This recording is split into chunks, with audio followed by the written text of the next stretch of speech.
자, 우리 기도하는 기도 제목을 우리 같이 한번 따라 하시겠습니다. 내 마음을 악령에게 내주지 않고 성령님께 드리게 하시고 감정이 아니라 지혜로 일하게 하소서. 아멘. 사람의 마음에는 감정이 있어요. 이 감정을 어떻게 다루고 어떻게 해결하느냐에 따라서 그 사람의 마음의 행복이 결정이 됩니다. 특히 마음속에 욕심과 시기의 감정이 생길 때 그것을 잘 다루지 못하면 그 사람의 마음뿐만 아니라 행동까지도 죄를 짓게 되고 그 인생이 잘못된 길로 갈 수가 있습니다. 오늘 본문의 사울왕은 자기보다 사람들의 인기가 좋은 다윗을 시기하는 마음을 주체하지 못하고 다윗을 미워하고 죽이려는 데까지 나아가는 최악의 모습을 보여주고 있어요. 그래서 사울은 시기심과 미움으로 인해서 다시 악령에게 시달림을 당한 것을 보게 돼요. 10절을 볼까요? 그 이튿날 하나님께서 부리시는 악령이 사울에게 힘있게 내림에 그가 집안에서 정신없이 떠들어대므로 다윗이 평일과 같이 손으로 수금을 타는데 그때에 사울의 손에 창이 있는지라. 그 이튿날이라는 말은 여인들의 노래소리를 들은 다음 날이죠. 여인들의 노래는 어떤 노래였죠?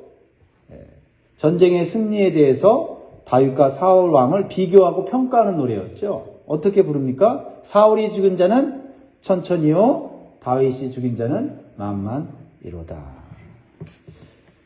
세상은 언제나 사람을 평가하고 비교를 하죠. 그래서 우리는 사람들의 평가와 비교에 건강한 마음으로 대처해야 합니다. 그래야만 우리의 마음의 평안을 누리고 우리의 삶의 행복을 누릴 수가 있어요. 특히 성도들은 육적인 방법이 아니라 영적인 방법으로 감정의 문제를 해결해야 됩니다. 자, 사울과 다윗은 어떻게 이 감정의 문제를 해결하고 있습니까? 10절을 다시 보면 사울의 손에 든 것과 다윗의 손이 든 것이 달라요. 이것이 핵심 포인트입니다. 여러분, 다윗은 문제를 해결하기 위해 손에 무엇을 들었어요? 수금을 들었다고 했어요. 사울은 문제를 해결하기 위해 뭘 들었어요? 창을 들었다고 했습니다. 무엇을 의미합니까? 다윗은 자신을 시기하고 죽이려는 사울 앞에서 하나님을 찬양하는 수금으로 사람의 영혼을 살리려고 하고 있어요.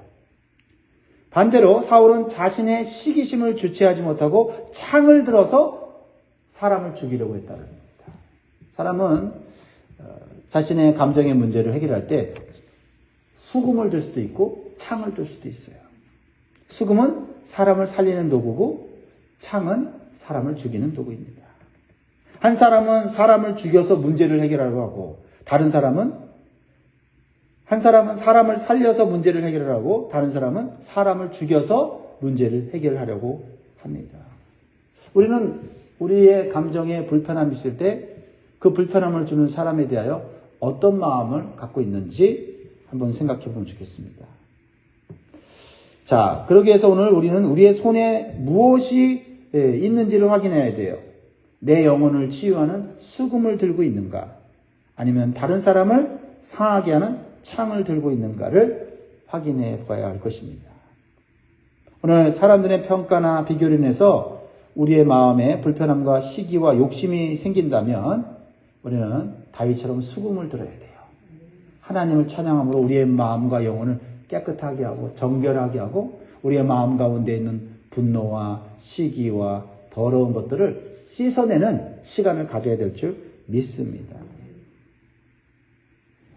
10절에서 사울의 영적 상태를 보면 이렇게 표현하고 있죠. 악령이 힘있게 내렸다. 그리고 집안에서 정신 나간 사람처럼 헛소리를 했다. 자기가 무슨 말 하는지 모르고 지금 내뱉고 있어요. 악령은요, 마귀의 졸개입니다. 그런데 이 악령이 평상시보다 사울에게 더 힘있게 내렸다고 했어요. 왜 그랬을까요? 악령이 힘있게 내릴 때가 있고 악령이 약하게 내릴 때가 있고 악령이 접근하지 못할 때가 있어요. 여러분 우리 주변에 사단의 졸개인 악령이 귀신이 여러분을 만지지도 못하고 접근도 못하기를 주의 이름으로 축복합니다. 사울이 평상시보다 악령이 힘있게 내린 것은 그 마음을 악령에게 내줬기 때문에 그래요. 시기심과 욕심은 누구나 생길 수 있어요. 그러나 그것을 성령의 힘으로 죽여야 되는데 죽이지 못하면 어떻게 해요? 악령에게 그 마음을 주게 돼 있어요. 사실 다윗도요, 마음속에 교만이 들어올 수 있는 상황 아니에요? 사람들의 평가가 왕보다 더 좋았기 때문에 교만의 감정이 올라올 수 있죠. 그렇죠? 그러나 다윗은 그 마음을 악령에게 내주지 않고 하나님께, 성령님께 내준 거예요. 하나님, 내가 골리앗을 이긴 것, 블레셋과의 전투에서 이긴 것 내 힘이 아니에요. 하나님이 도와주신 것이고 하나님의 능력입니다라고 교만할 만한 그 마음을 마귀에게 빼앗기지 않고 하나님께 드렸기 때문에 그 마음에 평안이 있었고, 또한 그는 창이 아니라 수금을 들 수 있는 영성이 있었다는 거죠. 특별히 자신을 시기하고 해하려는 사울왕 앞에서 겸손히 섬기는 걸 보게 돼요. 지금 사울왕이 시기하고 질투하고 자신을 미워하고 죽이려고 하는 그 마음을 눈치 못 챘을까요? 악령이 내려있는 이 사울의 눈빛, 증오심이 가득한 그 눈빛을 못 봤을까요? 그럼에도 불구하고 수금을 들고 사울을 섬기는 이 영성을 우리는 배워야 합니다. 11절 보세요. 그가 스스로 이르기를 내가 다윗을 벽에 박으리라 하고 사울이 그 창을 던졌으나 다윗이 그의 앞에서 2번 피하였더라. 여러분, 사울의 마음속에서 악령이 주는 말이 뭐예요? 그가 스스로 이르기를 내가 다윗을 벽에 박으리라. 여러분, 다윗을 사랑하고 다윗을 충성스러운 종으로, 신하로, 친구로 만들 수 있는 기회를 지금 버리고 있는 거예요. 자, 근데요, 사울이 창을 던졌는데 다윗이 2번이나 피했다고 했어요. 무엇을 의미합니까? 다윗은 사울이 창을 한 번 던졌을 때 그 자리에서 피할 수 있었잖아요. 그렇죠? 더 이상 그 자리에 있을 필요가 있어요? 창 맞으면서 일할 필요가 있어요? 섬길 필요가 있어요? 그러나 2번이나 창을 던질 때까지 다윗은 사울을 섬겼다라는 거예요. 이것은 단순한 의무가 아니에요. 영혼을 사랑하는 마음으로 섬겼다는 거예요. 그 영혼이 불쌍하니까 섬긴 겁니다. 다윗이 그렇게 할 수 있었던 것은 그 마음을 하나님의 영이신 성령님께 드렸기 때문이에요. 성령이 지배하는 마음은 의무로, 단순히 책임감으로만 일하지 않아요. 영혼을 사랑하는 마음으로 섬기게 되어 있다는 거죠. 그러므로 우리도 사람을 대할 때 감정으로 대하지 말고 영혼을 사랑하는 마음으로 대해야 될지 믿습니다. 그럴 때 하나님이 함께 하십니다. 우리는 어떤 상황 속에서도 우리의 마음을 악령에게 내주지 말고 성령님에게 드려야 될 줄 믿습니다. 사울은 악령에게 마음을 내주었기 때문에 하나님이 떠나세요. 자꾸 악령에게 마음을 내주게 되면 성령님은 떠나십니다. 그 대신 그 마음에 찾아오는 게 있어요. 두려움이에요. 두려움이 가득하게 되죠. 사람들이 나를 어떻게 생각하나? 사람들이 나에게 해를 주는 건 아닌가?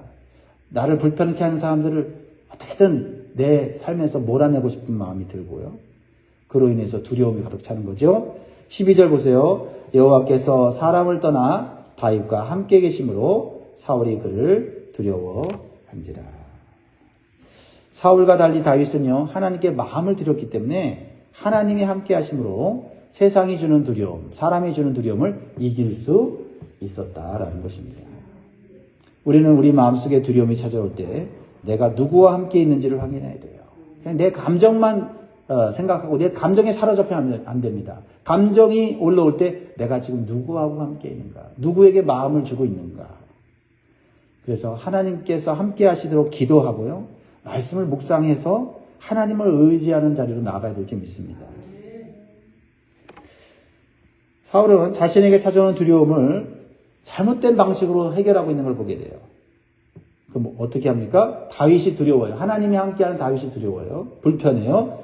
그러니까 다윗을 자신에게서 떠나가게 하려고 다윗을 스스로 위험에 빠지게 만듭니다. 13절 보세요. 그러므로 사울이 그를 자기 곁에서 떠나게 하고 그를 천부장으로 삼음에 그가 백성 앞에 출입하며. 사울이 다윗을 왕궁에서 멀리 떠나보내고 싶었어. 그래서 다윗을 천부장으로 삼았어요. 천부장으로 삼았다는 것은 야전사령관으로 삼아서 수시로 전쟁터에 나가서 전쟁을 하도록 했다는 거예요. 뭐예요? 속셈은 전쟁에서 다치거나 죽게 만들려고 하는 거죠. 하지만 그의 판단은 잘못된 것이었죠. 영적인 사람을 자신에게서 멀어지게 하는 것은 하나님의 은혜를 받을 수 있는 기회를 스스로 찾는 거예요. 다윗이 사울에게 가까이 있을 때 사울이 얼마나 큰 도움을 많이 받았습니까? 그렇죠? 귀신이 역사할 때, 악령이 역사할 때 다윗이 기도해주고 찬양함으로 말미암아 그가 영원히 치유가 됐지 않습니까? 그렇습니다. 마음이 불편하다는 이유로 하나님의 사람을 멀리하는 선택을 하는 것은 지혜롭지 못한 것이에요. 자, 하나님께서 함께 하시는 사람은 어떤 환경, 어떤 장소에서도 지혜롭게 행동한다는 것을 우리에게 보여주게 돼요. 장소가 문제가 아니에요. 환경이 문제가 아니죠. 자, 14절. 이제 왕궁에서 멀리 떠나 야전에서 일하게 된 다윗은 어떻게 했을까요? 14절 같이 있습니다. 다윗이 그의 모든 일을 지혜롭게 행하니라. 여호와께서 그와 함께 계시니라. 아멘. 핵심이 뭐예요?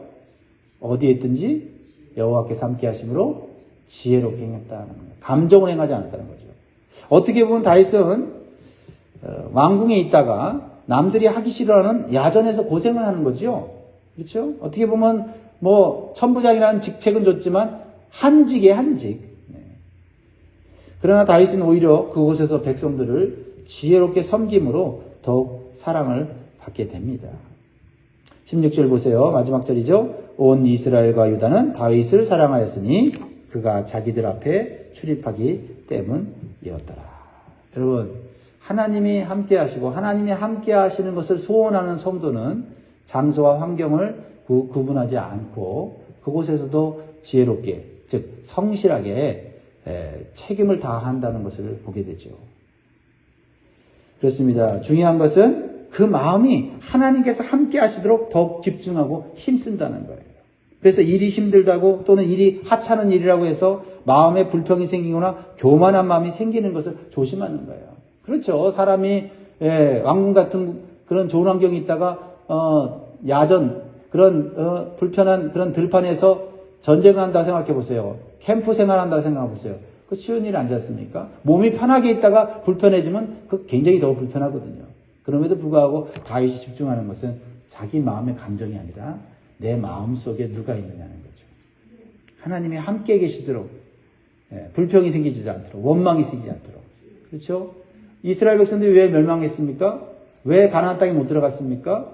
그들이 마음속에 생기는 불평과 원망을 통제하지 못하고 그 마음을 하나님께 드리지 못했기 때문이에요. 그래서 결국 40년 동안 방황하면서 고난을 받은 후에 들어가지 않았습니까? 그렇습니다. 그러나 하나님께서 함께 계시면 불편한 환경이라도 어려운 일이라도 지혜롭게 할 수 있는 힘을 주시는 줄 믿습니다. 결국 손에 창을 든 사울의 해결책은 실패했어요. 그러나 손에 수금을 든 다윗은 승리하게 되었죠. 15절 말씀해 보면 사울은 다윗이 크게 지혜롭게 행함을 보고 그를 두려워하였으나 라고 말하고 있어요. 사울의 삶과 다윗의 삶은 점점 달라지게 되는 걸 보게 되죠. 다윗은 크게 지혜롭게 행하게 되고요. 사울은 점점 더 두려움과 공포에 빠지는 삶을 살게 되었다는 겁니다. 왜 그래요? 사울의 실패는 그 마음을 악령에게 줬기 때문이고 다윗의 성공은 그 마음을 성령님에게 줬기 때문입니다. 사랑하는 성도 여러분, 오늘 내 마음을 한번 살펴보시기 바랍니다. 내 마음에 시기와 두려움이 찾아올 때 내 마음을 누구에게 줄 것인가를 생각할 수 있는 그런 기회가 되기를 주의 이름으로 축복합니다. 그리고 문제를 하기 위해서 내 손에 든 것이 찬양하는 수금인지 아니면 분노의 창인지를 우리가 확인할 수 있기를 바라요. 그래서 오늘도 사람들의 평가와 비교 앞에서 분노의 창을 내려놓고 찬양의 수금을 들고 승리하는 저와 여러분 되기를 주의 이름으로 축복합니다.